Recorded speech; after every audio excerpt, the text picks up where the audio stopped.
Hey everyone, so glad you're here. You won't believe what happened when Lina risked everything to save a child. Watch till the end. You won't see this coming. We'd love to get to know you better. Comment your city and your age below. It was supposed to be just another quiet afternoon. The kind where the air in the senator's mansion felt too still, too perfect, as if the world outside couldn't touch it. Lina moved through the wide, echoing halls the way she always did. Quietly, respectfully, almost like she wasn't there at all. That was how she'd been taught in the orphanage. Never be in the way, never make a sound unless you're spoken to. She was only 21, fresh out of the state program. Grateful for a job, any job. And this one, nanny to the senator's young son, felt like the closest thing she'd ever had to belonging. She knew the boy's routines by heart. After school, milk, and a story in the reading nook, then an hour of quiet play in the upstairs playroom. That room had big windows overlooking the gardens, and a soft blue carpet scattered with cars, dinosaurs, and building blocks. It was the safest place in the house, or so Lina thought. That day, she'd stepped out for less than 2 minutes, just to grab the boy's sketchbook from the library. She remembered humming softly as she returned, pushing the door open with her shoulder, ready to see him building another sprawling Lego city. But the room was wrong. The toys lay scattered, but not in the usual way. The boy's favorite red truck was overturned on its side. The curtain by the window swayed, though the glass was closed. And in that instant, her eyes locked on 2 men she had never seen before. They were tall, dressed in dark clothes that didn't belong in a child's playroom, moving fast and deliberate. One had his arm around the boy, lifting him as if he weighed nothing. The child's mouth was open, but no sound came out, like the air had been stolen from him. The other man carried a black duffel bag, his eyes sharp, scanning the hallway beyond Lina. For a heartbeat, Lina froze. Her mind refused to make sense of what she was seeing. Then her body took over. "Hey, put him down!" she shouted, her voice cracking through the air like a whip. The man holding the boy didn't even flinch. They were already moving toward the side door that connected to the service stairwell. Lina's heart pounded so hard it felt like her chest might split open. She lunged forward, but the second man stepped into her path, shoving her back with the flat of his hand. She stumbled. Against the wall, her shoulder throbbing, but she didn't stop. She reached into her pocket, pulling out the only weapon she had, her phone. Her fingers shook as she dialed the senator's private line, the one reserved for emergencies. It rang once before the house manager's clipped voice answered. "There are men in the playroom. They're taking him." Lina's words tumbled out, tangled with panic, but the reply came back cold, calm, and impossibly detached. "Miss Harper, please. You're imagining things. The senator's son is with his tutor." "No, he's not." Lina's voice rose. "I'm looking at them. They're—" The line went dead. By the time she reached the stairwell, the men were gone. The side door stood ajar, a thin slice of daylight spilling onto the polished floor. Outside, the garden was silent. No footsteps, no voices, only the whisper of the wind through the hedges. Her pulse roared in her ears. She turned back, half expecting someone to come running, but no one did. Instead, within minutes, the house, filled with questions, but not for the boy, not for the truth. The senator's wife appeared first, immaculate in a cream suit, her expression already set in stone. "Lina," she said, her voice tight with a kind of rehearsed concern. "You've been under a lot of stress, haven't you?" Lina blinked at her, still shaking. "I'm telling you, 2 men took him. I saw them. They—" The senator entered then, tall, imposing, his face a mask that gave away nothing. "Where's my son?" he demanded. "They took him," Lina said again. "Right out of the playroom. I tried to stop them, but—" The wife cut in. "Edward, please, she's confused. You know her background." And just like that, the air shifted. Doubt spread through the room like ink in water. They didn't believe her. Her words became useless, like they were bouncing off a wall no one else could see. The more she tried to explain, the more their eyes hardened, until she realized the truth. They had already decided she was lying. No police were called. No alarms sounded. Only a single order from the senator, spoken quietly but with finality. Have her escorted out. Lina didn't argue. She didn't beg. She simply stood there for a moment, her fists clenched, her heartbeat still thundering in her ears, and looked toward the empty playroom. The curtain by the window swayed again, just slightly. The last trace of the boy she couldn't save, and then she was gone. The silence in the senator's study felt heavier than any shouting could have been. The room was all dark wood and glass, lined with shelves of books that smelled like old paper and money. A fire crackled in the corner, but the warmth didn't reach her. Lina sat in the chair opposite his desk, her hands folded in her lap so tightly her knuckles turned white. Across from her, the senator leaned back in his leather chair, the kind of posture that told you he'd already made up his mind. Beside him stood his wife, her arms crossed, eyes fixed on a spot somewhere above Lina's head, as if looking directly at her was beneath her. They had called her here less than an hour after she'd seen the boy taken, not to ask questions, not to listen, to dismiss her. "Miss Harper," the senator began, his voice as calm as if they were discussing a change to the dinner menu, "we appreciate your service these past months, but it's clear that your reaction today was disproportionate and disruptive." Lina swallowed hard. "Disruptive? I saw your son being taken by two men." His wife's laugh was sharp, humorless. "Or you thought you did. You've been under pressure, I'm sure. This house can be overwhelming for someone of your background." There it was. That word. Background. The polite way of saying orphan. The polite way of saying girl with no family, no connections, and no voice that matters. Lina felt heat rise in her chest, but she kept her voice steady. "I don't care what you think of me. I care about your son. He was scared. They were holding him." The senator cut her off, his tone cooling even further. "Enough. We spoke to the tutor. He confirmed our boy was safe this afternoon. You must have misunderstood what you saw." Misunderstood. The word landed like a slap. Lina's mind flashed to the image of the boy's wide, silent eyes as he was carried away. The way his small fingers had clutched at the man's sleeve. The curtain moving after the door closed. None of that could be misunderstood. But here, in this room, her truth had no weight. The wife took a step forward, sliding a crisp white envelope across the desk. 2 weeks' pay, she said flatly, and a letter of recommendation should you choose to seek work elsewhere. Consider it a kindness. Lina didn't touch the envelope. Instead, she looked at them both. Really looked. And saw people who could stand in a gilded room and convince themselves the walls were unbreakable. People who could tell themselves that anything uncomfortable was just a story, a fabrication, a product of someone else's flawed mind. "You don't want the truth," Lina said quietly. "You want to feel safe, even if it's a lie." The senator's expression didn't change. "We're done here." The butler appeared at the door a moment later, not meeting her eyes. His voice was soft, almost apologetic. "Miss Harper, I'll show you out."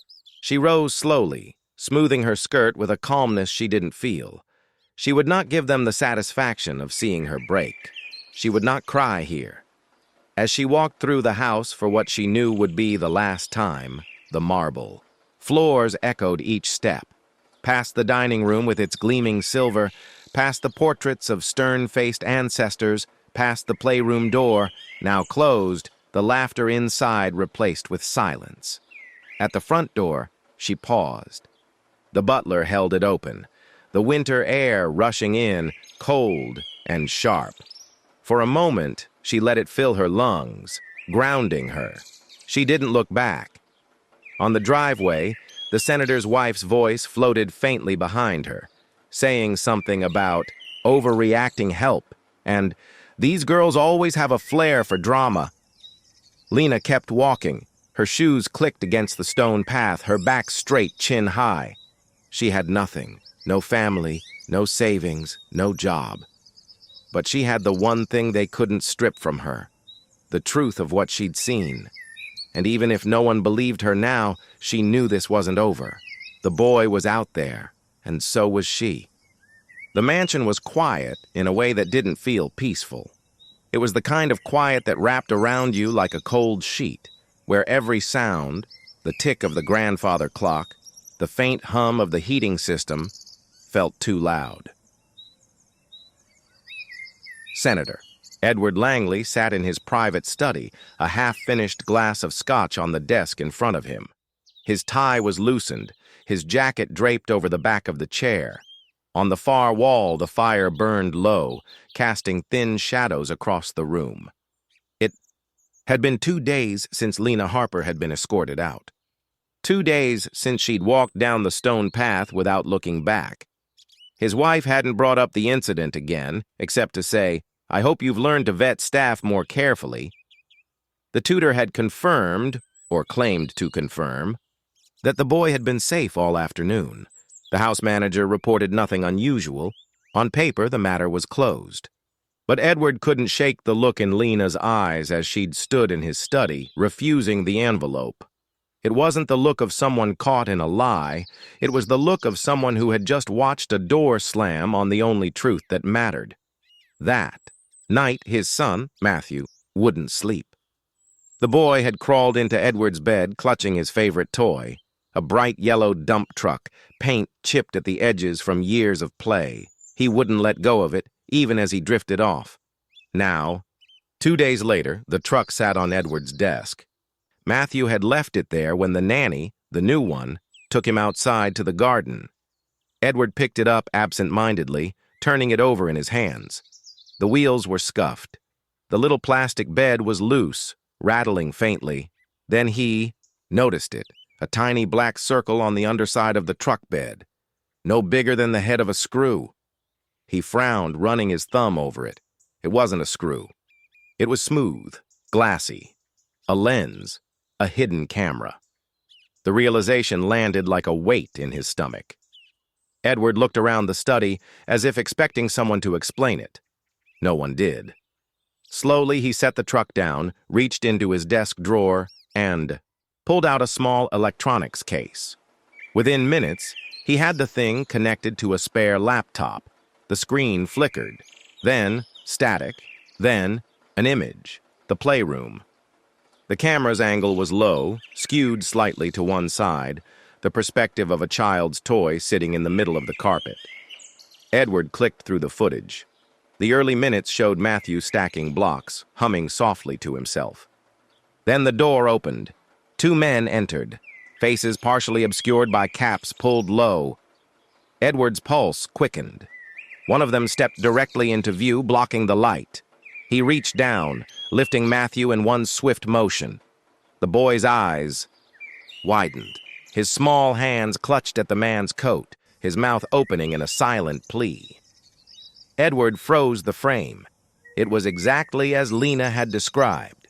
He played the footage again, slower this time. The second man crossed the room, picking up a black duffel bag. He glanced toward the door, the exact direction Edward realized that Lina must have been standing. Then the first man turned, carrying Matthew toward the side exit. The camera caught a final image. The boy's red sock dangling from his foot, the other pulled halfway off, toes curling in the air. Edward sat back, staring at the screen. The room seemed smaller now, the air heavier. She had been telling the truth, every word. And he, Edward Langley, senator, father, man who prided himself on reading people, had looked her in the eye and called her a liar. The shame hit him in waves. He thought of her standing in the driveway, chin high, refusing to plead her case one more time. He thought of the quiet steel in her voice. You don't want the truth. You want to feel safe. Edward shut the laptop. His reflection in the dark screen looked older, sharper, less sure of itself. He picked up the truck again, turning it over once more. The camera wasn't factory installed. It had been placed there deliberately, carefully, thoughtfully, by her. Lina hadn't just been watching over his son. She had been preparing for the day no one wanted to imagine, the day danger would walk right through their door, and he had thrown her out. For the first time in years, Edward Langley felt something. He couldn't manage away with power or wealth or influence. He felt wrong, and he knew what he had to do next. It took Edward Langley 3 hours to find her. 3 hours of phone calls, dead ends, and clipped conversations with people who clearly didn't want to talk to a U.S. senator. Lina Harper didn't leave much of a trail. She had no public social, media, no flashy friends eager to share her whereabouts. Her phone number had already been disconnected. Finally, through an old contact at the boarding school she'd once attended, Edward got an address. It was a third-floor walk-up in a worn, red-brick building on the far side of the city. The kind of place where the elevator had been out of service for so long that no one even remembered it working. By the time Edward reached the top, he was out of breath, his shirt clinging slightly to his back. He paused at the peeling, green door, collecting himself. He knocked. For a long moment, there was no sound. Then the scrape of a chain sliding free. The door opened just enough for her to see him. Lina's expression didn't change. No surprise, no warmth, no anger. Just that same steady gaze that had unsettled him the night he'd sent her away. "What do you want?" she asked quietly. Edward swallowed. "To talk. Please." She stepped back without inviting him in, as if to say, "If you have something to say, you can say it right here." He did. "I found the camera," he began. "In Matthew's truck. I saw the footage." Something flickered in her eyes. Not satisfaction, but confirmation. "I was wrong," he said. The words felt heavy, unfamiliar, in his mouth. "I didn't listen. You didn't believe me," she finished for him. Edward nodded once. "No, I didn't. And because of that, whoever those men are, they're still out there." Lina glanced past him toward the stairwell, as if checking the shadows. Then she pushed the door open wider. Inside, the apartment was small, but neat. A narrow kitchen, a threadbare couch, books stacked too deep on the shelves. She motioned for him to sit, but she didn't join him right away. Instead, she leaned against the counter, arms crossed. "You want my help?" she said flatly. "Yes."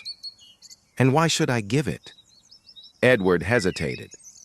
He could have said because it's the right thing to do. He could have tried to appeal to her compassion, to the bond she'd once had with his son. But the truth was simpler and heavier. "Because you're the only person I trust with him now," he admitted.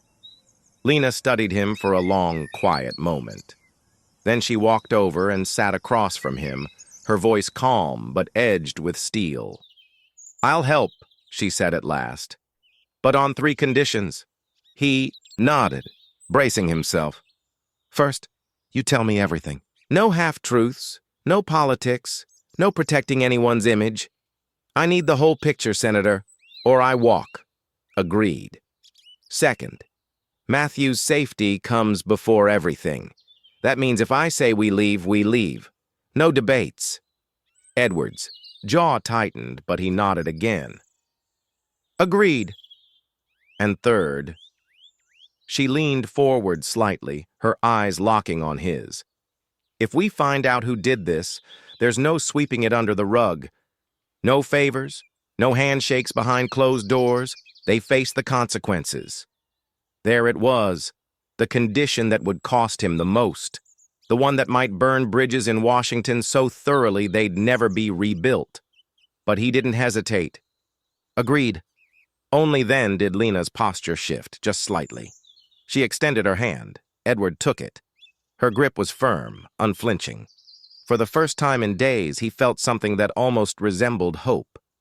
The first night back in the Langley house felt strange.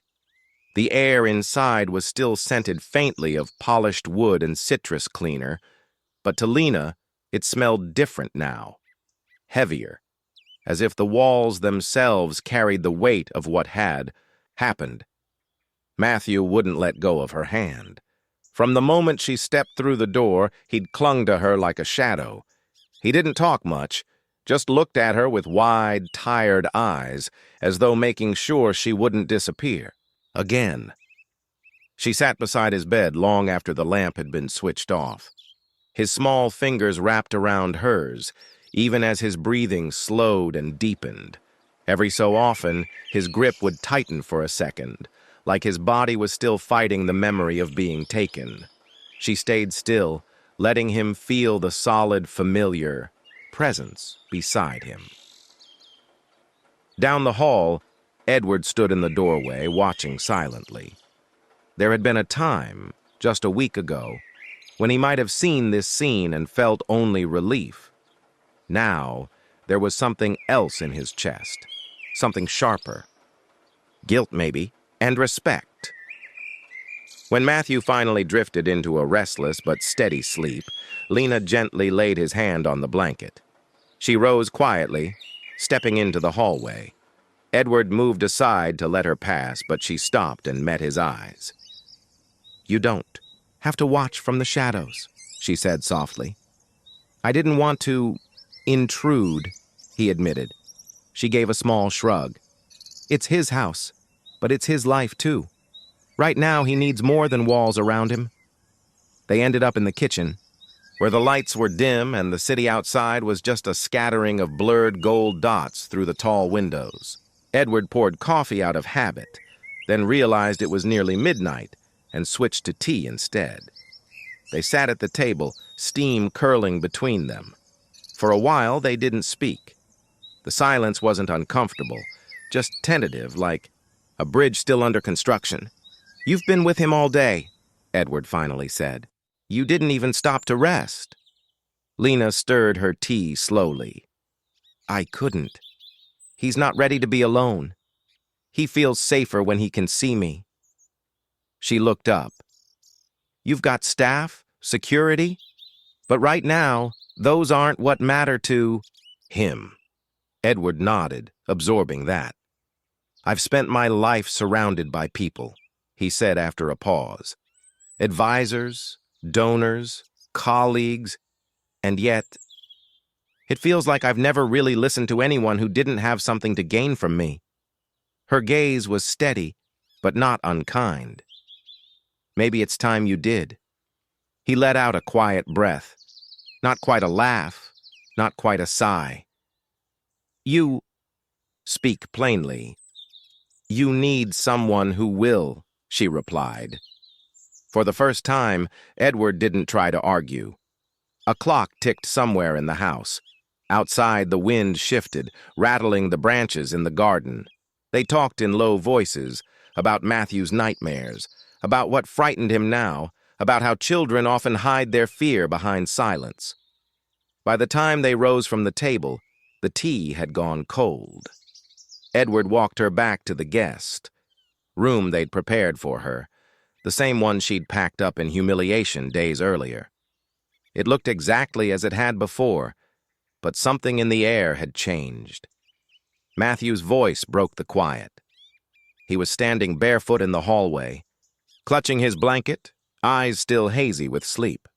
"Will you stay?" he whispered to Lina. She knelt to his level, brushing the hair from his forehead. "I'm not going anywhere." Edward watched as his son reached for her hand again, and this time, he didn't feel the need to step in. He understood, and for the first time in years, he realized that letting someone else lead didn't make him weaker. It should have been over.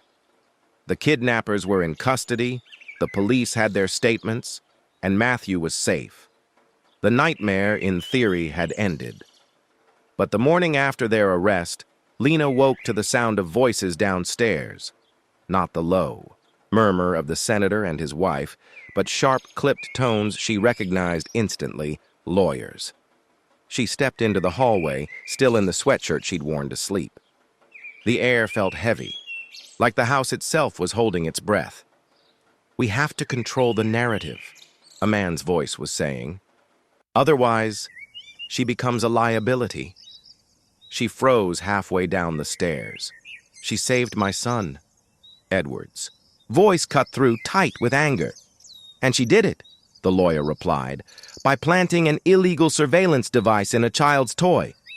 That's not a heroic act in court, Edward. That's trespassing. That's invasion of privacy. Any opposing counsel could spin it as malicious intent." Lina's stomach twisted. Another voice, this one a woman, chimed in. "The press is already sniffing around. One outlet has a source claiming she was planning to sell the footage. They're saying it's extortion." It was absurd, sickening. And yet Lina knew too well how quickly absurdities became headlines when powerful people needed them to. She took the last step slowly, her bare feet silent on the hard wood. The room went quiet when she appeared in the doorway. The lawyers glanced at her as if she were an intruder in her own story. Edward stood up. "Lina," but she raised her chin and looked straight at the woman who had spoken.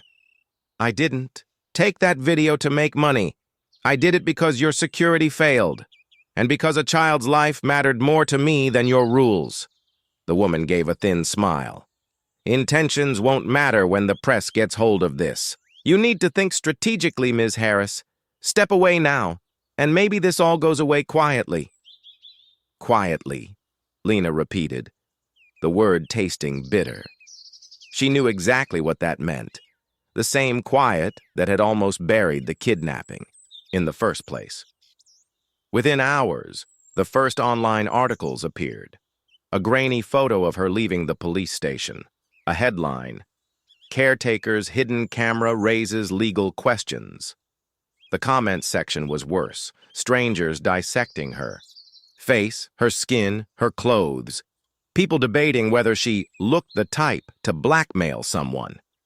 The same internet that had once celebrated stories of heroes now turned her into a cautionary tale. In the kitchen that evening, Edward found her scrolling through the articles on her phone. "Stop reading them," he said quietly. "They're talking about me like I'm—" She broke off, setting the phone down hard on the table. "Like I'm the criminal." "You're not," he said. "They don't care. And if you don't fight this out loud, they'll make sure everyone believes I am." He was silent for a moment, and she could see the battle on his face. The politician's instinct to manage optics versus the father's loyalty to truth. Finally, he nodded. "Then we fight out loud." But Lina knew what was coming.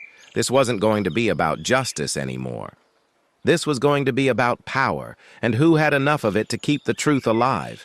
And she also knew something else. The people coming after her weren't just protecting reputations. They were protecting something bigger, something worth more than a senator's career.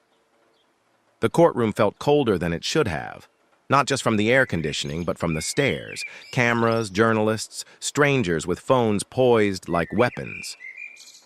Lina sat at the table beside her attorney, hands folded in her lap, feeling the weight of every whispered word. The charges weren't criminal, not officially. This was a civil hearing, a procedural review to determine if her evidence could even be admitted in court. But the way the press had framed it, you'd think she was the one on trial for kidnapping. Edward sat a few rows back, his wife beside him, both silent, their faces unreadable. She couldn't tell if they were here for her, for Matthew, or for their own political survival. When the clerk called her name, Lina stood. Her legs felt heavy, but she walked steadily to the witness stand. The oath was simple: tell the truth. It had always been the truth. But saying it here, with the whole world ready to twist it, felt like stepping onto a tightrope with no net. The opposing attorney started first. "Ms. Harris, you admit to placing a recording device inside the child's toy?" "Yes." "You did this without informing the parents?" "Yes." "So you violated privacy laws." "I protected a child's life." Her voice was firm, but she kept her eyes on the judge. Your motives are irrelevant to the legality. They're not irrelevant to the truth. The words slipped out before she could stop herself. She heard murmurs in the gallery. The judge glanced at her attorney, who nodded for her to explain. So Lina did. She told them about that afternoon, the shadows moving in the doorway of the nursery, the strangers' voices, the cold fear in her chest as she reached for the phone. How Edward's wife had told her she must have imagined it. How she'd packed her bag, knowing she'd just lost her job, and yet had one final thought. If I'm wrong, no one will see it. But if I'm right, someone has to. She told them about the camera, about the footage that showed exactly what she'd said. Two men, one holding Matthew by the arm, the other keeping watch. The toy car rolling unnoticed to the corner of the room, its hidden lens capturing every second. The opposing lawyer interrupted. "And you admit this wasn't the first time you took it upon yourself to—" "No," she said. It wasn't the first time, and that was when she told them about the children from the group home. She described the night she'd found a runaway hiding behind the laundry bins, too scared to go back to her foster placement. About the time she'd followed another child into the alley behind the school before a stranger could coax him into a van. Little rescues that never made the news. Moments no one paid attention to, except the children who had lived them. As she spoke, a sound rose from the back of the room. The creak of chairs, the shuffle of footsteps. Lina glanced up and her throat tightened. 3 people stood in the gallery, a man in a mechanic's jacket, a woman holding a toddler on her hip, a teenage boy she recognized instantly, taller now, but with the same cautious eyes. They didn't speak. They didn't have to. The judge looked toward them. "Do you have business here?" The woman stepped forward. "We're here for her," she said simply. "She saved my son's life." The man added, "Mine too." The room shifted. Journalists scribbled faster. A camera clicked. The murmurs grew into something else, not gossip, but a current of empathy moving through the space. By the time Lina finished her testimony, she could feel the tide turning. The questions from the press outside were different now, less accusatory, more curious. Headlines the next morning read, "Nanny or Guardian Angel, the case that's dividing the city." It wasn't vindication, not yet. But for the first time in weeks, Lina felt like the truth wasn't drowning anymore. It was swimming to the surface.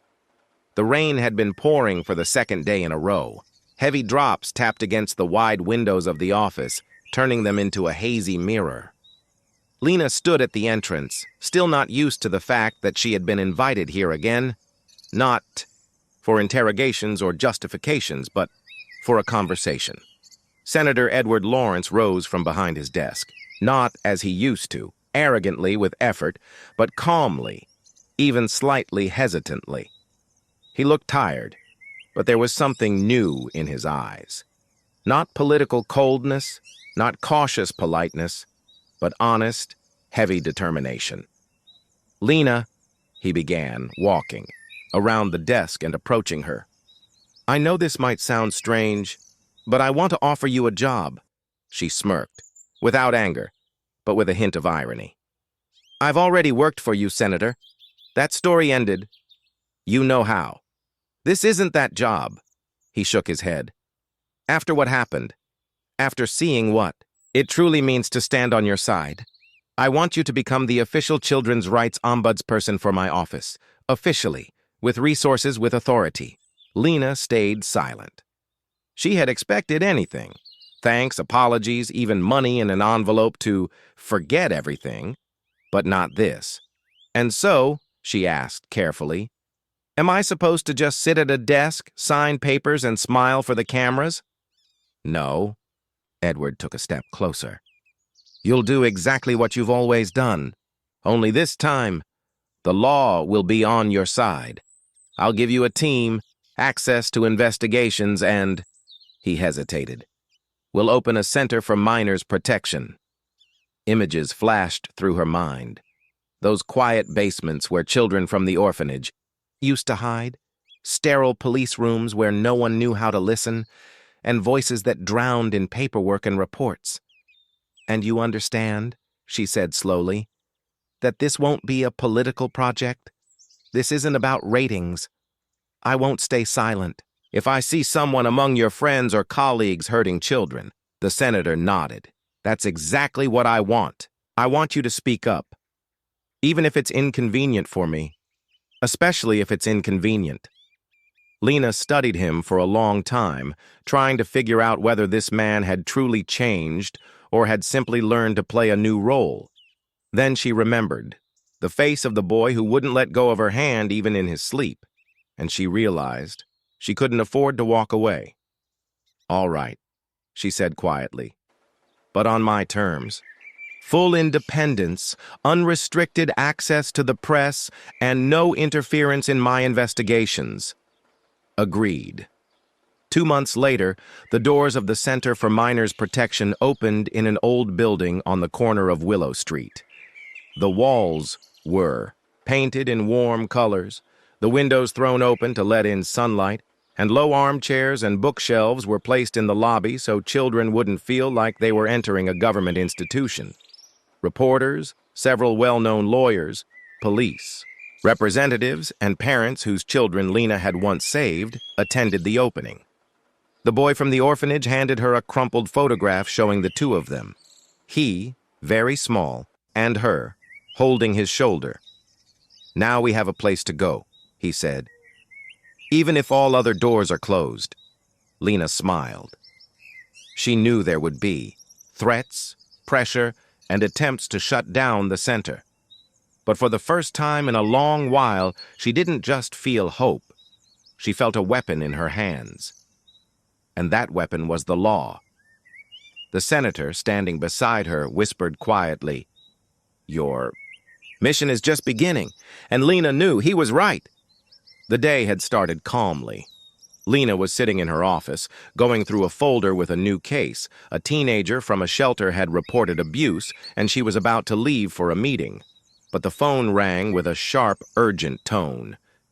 "Here," the secretary said breathlessly. "An inspection. No warning."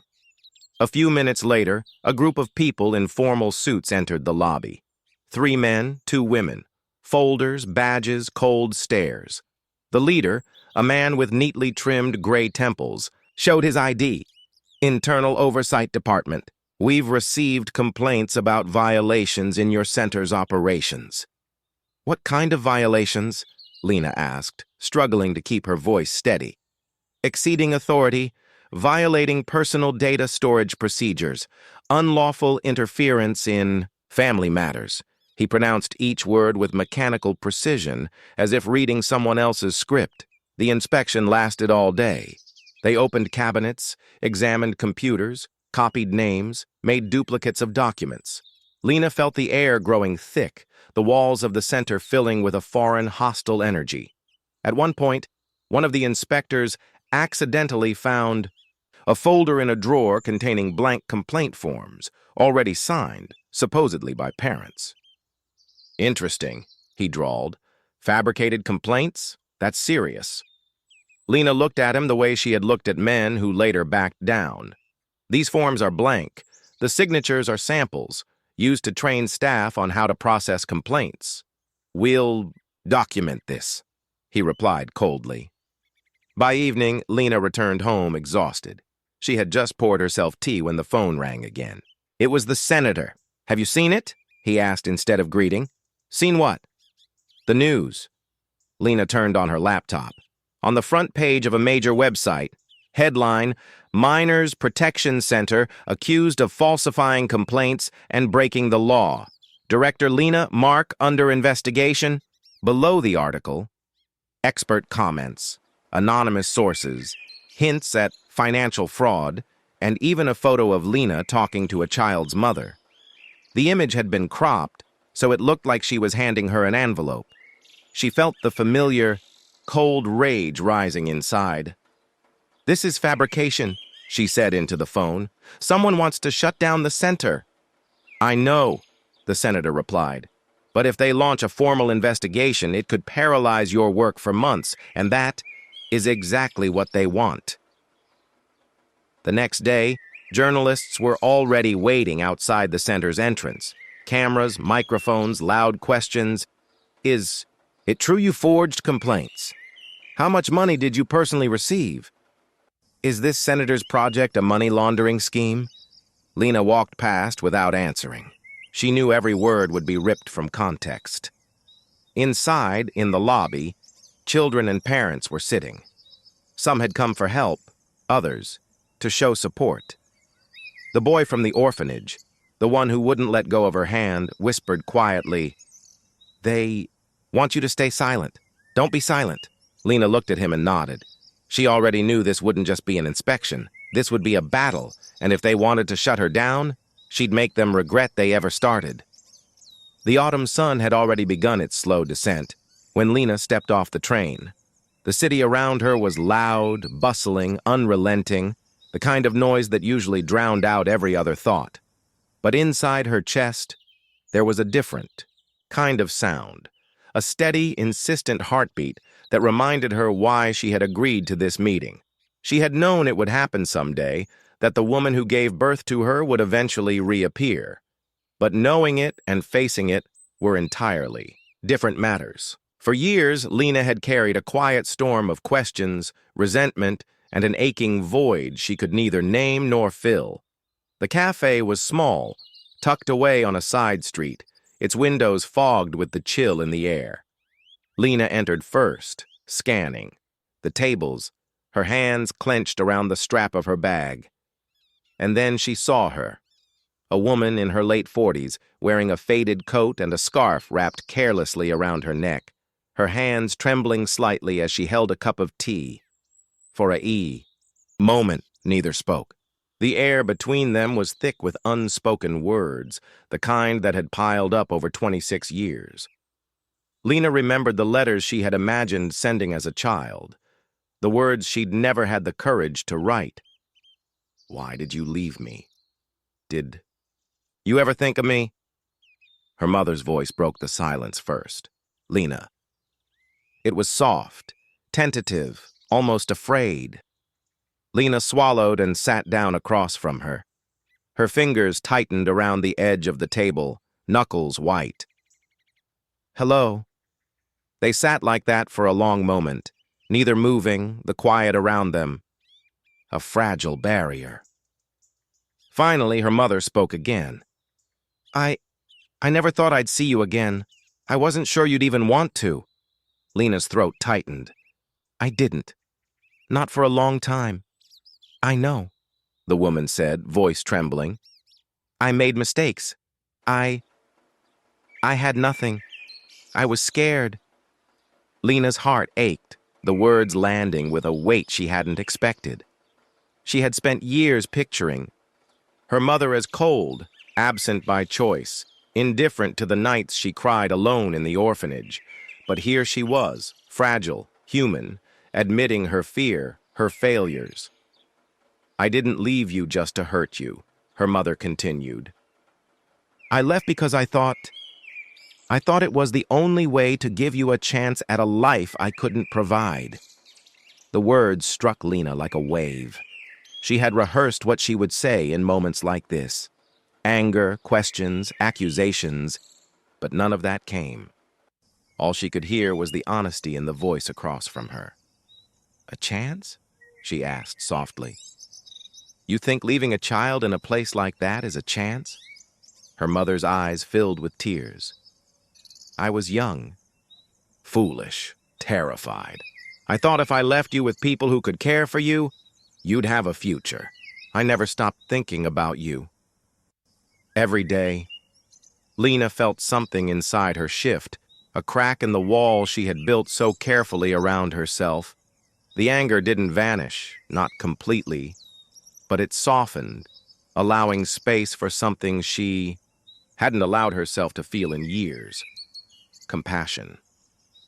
"I spent a long time hating you," Lina admitted. "And I spent an even longer time hating myself for feeling like I was missing something I couldn't even name." Her mother reached across the table, trembling. I know, and I'm sorry. I am so, so sorry. For the first time in decades, Lina let herself cry. Not for anger, not for loss, but for relief. For the acknowledgement, for the truth that she hadn't had the courage to face before. Her mother's hand covered hers, tentative but warm. They sat there for hours, talking about what had been lost, what had been endured, and what might still be built. They spoke of childhood memories Lina had no reason to remember, and things her mother wished she could have done differently. They spoke of fear and hope, shame and pride. When Lina finally stepped out of the cafe, the sky was painted in shades of gold and rose. The city was still loud, still unrelenting, but the storm inside her had quieted. She felt something she hadn't felt since she was a child in that orphanage, a sense of completeness, of understanding, and, most importantly, peace. She knew the road ahead would still have challenges, battles, and nights when fear crept in. But for the first time, she carried a part of her past not as a wound, but as a story she could own. And as she walked back to the car, a small, unbidden smile crept across her face. For the first time in years, Lina felt that she could breathe. The courtyard behind the center was quiet that morning, the air crisp with the first hints of spring. Dew clung to the grass, and the smell of damp earth drifted through the open gates. Lina stood near a small patch of soil they had cleared the day before. Beside her, a group of children gathered, some clutching small gardening tools, others just watching curiously. The rose bush lay on the ground next to them, its roots wrapped in burlap, its stems already dotted with tightly closed buds. It wasn't much to look at yet, but Lina knew what it would become. "All right," she said softly, smiling at the kids. "Today we're planting something special." The children shifted closer, their jackets brushing together. Some of them had been here only weeks, others for months. All of them carried stories they weren't ready to tell, stories that lived in the way they looked at the ground when someone asked about home, or the way they startled at sudden noises. Lina knelt and unwrapped the burlap. The roots spilled out like fragile threads. She could feel the children's eyes on her, waiting for the explanation they knew she would give. "This," she said, lifting the rose gently, "isn't just a plant. It's a promise." She saw a few curious glances. The smallest boy, Thomas, tilted his head. "A promise for what?" Lina smiled. "For staying, for growing, for not giving up, even when the wind is cold and the ground feels too hard." She dug her hands into the soil, feeling its cool, gritty texture. One by one, the children crouched beside her. Some helped scoop dirt. Others patted it down, their small fingers pressing carefully around the roots. "Roses don't bloom right away," Lina continued, her voice steady but warm. "They take time. They need care, sunlight, water, and a safe place to grow." She looked up at them, her gaze sweeping over the small, intent faces. "Just like you." There was a pause. Some of the older kids shifted, embarrassed by the tenderness in her tone, but a few smiled faintly. Thomas reached out and touched one of the buds, almost as if it might speak back to him. When the planting was done, Lina sat back on her heels, brushing the dirt from her palms.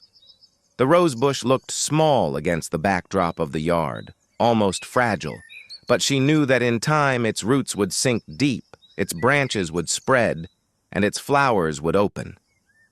She stood, dusting herself off, and looked at the children.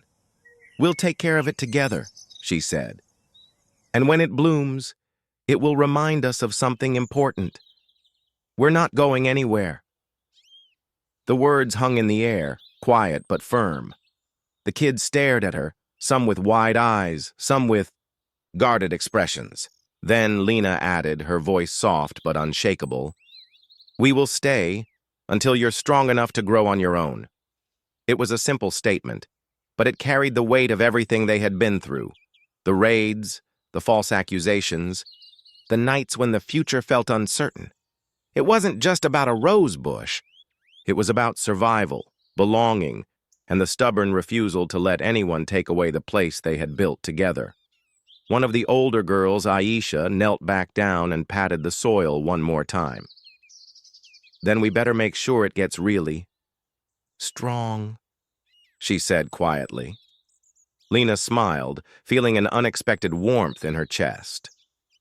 The morning sun had begun to break through the clouds, and the first light touched the rose bush, casting a small shadow on the fresh earth. They stood together. For a while, no one in a hurry to go back inside. The rose was just a small thing, but it was theirs. A piece of beauty planted in the middle of all the battles they had fought and would fight again. And as Lina looked at the children, she realized that this, not court victories, not titles, not even the building itself, was the real heart of the center, roots in the ground, hands in the dirt, and a promise that they would not be abandoned again. The courtyard behind the center was quiet that morning, the air crisp with the first hints of spring.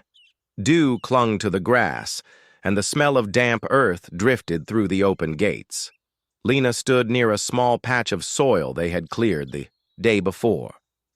Beside her, a group of children gathered, some clutching small gardening tools, others just watching curiously. The rose bush lay on the ground next to them, its roots wrapped in burlap, its stems already dotted with tightly closed buds. It wasn't much to look at yet, but Lina knew what it would become. "All right," she said softly, smiling at the kids. "Today we're planting something special." The children shifted closer, their jackets brushing together. Some of them had been here only weeks, others for months. All of them carried stories they weren't ready to tell, stories that lived in the way they looked at the ground when someone asked about home, or the way they startled at sudden noises. Lina knelt and unwrapped the burlap. The roots spilled out like fragile threads. She could feel the children's eyes on her, waiting for the explanation they knew she would give. "This," she said, lifting the rose gently, "isn't just a plant. It's a promise." She saw a few curious glances. The smallest boy, Thomas, tilted his head. "A promise for what?" Lina smiled. "For staying, for growing, for not giving up, even when the wind is cold and the ground feels too hard."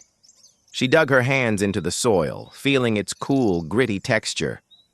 One by one, the children crouched beside her. Some helped scoop dirt. Others patted it down, their small fingers pressing carefully around the roots. "Roses don't bloom right away," Lina continued, her voice steady but warm. "They take time. They need care, sunlight, water, and a safe place to grow." She looked up at them, her gaze sweeping over the small, intent faces. "Just like you." There was a pause. Some of the older kids shifted, embarrassed by the tenderness in her tone, but a few smiled faintly. Thomas reached out and touched one of the buds, almost as if it might speak back to him. When the planting was done, Lina sat back on her heels, brushing the dirt from her palms. The rosebush looked small against the backdrop of the yard, almost fragile, but she knew that in time its roots would sink deep, its branches would spread, and its flowers would open. She stood, dusting herself off, and looked at the children. "We'll take care of it together," she said. "And when it blooms, it will remind us of something important. We're not going anywhere." The words hung in the air, quiet but firm. The kids stared at her, some with wide eyes, some with guarded expressions.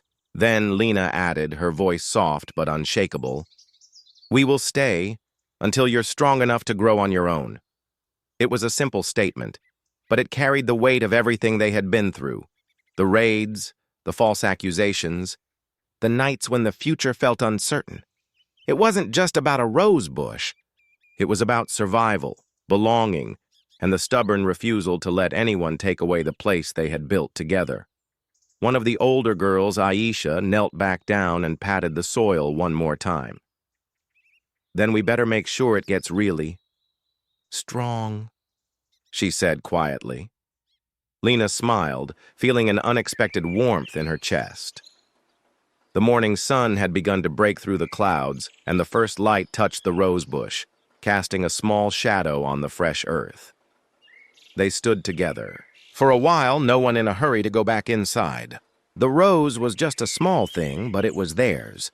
A piece of beauty planted in the middle of all the battles they had fought and would fight again. And as Lina looked at the children, she realized that this, not court victories, not titles, not even the building itself, was the real heart of the center, roots in the ground, hands in the dirt, and a promise that they would not be abandoned again.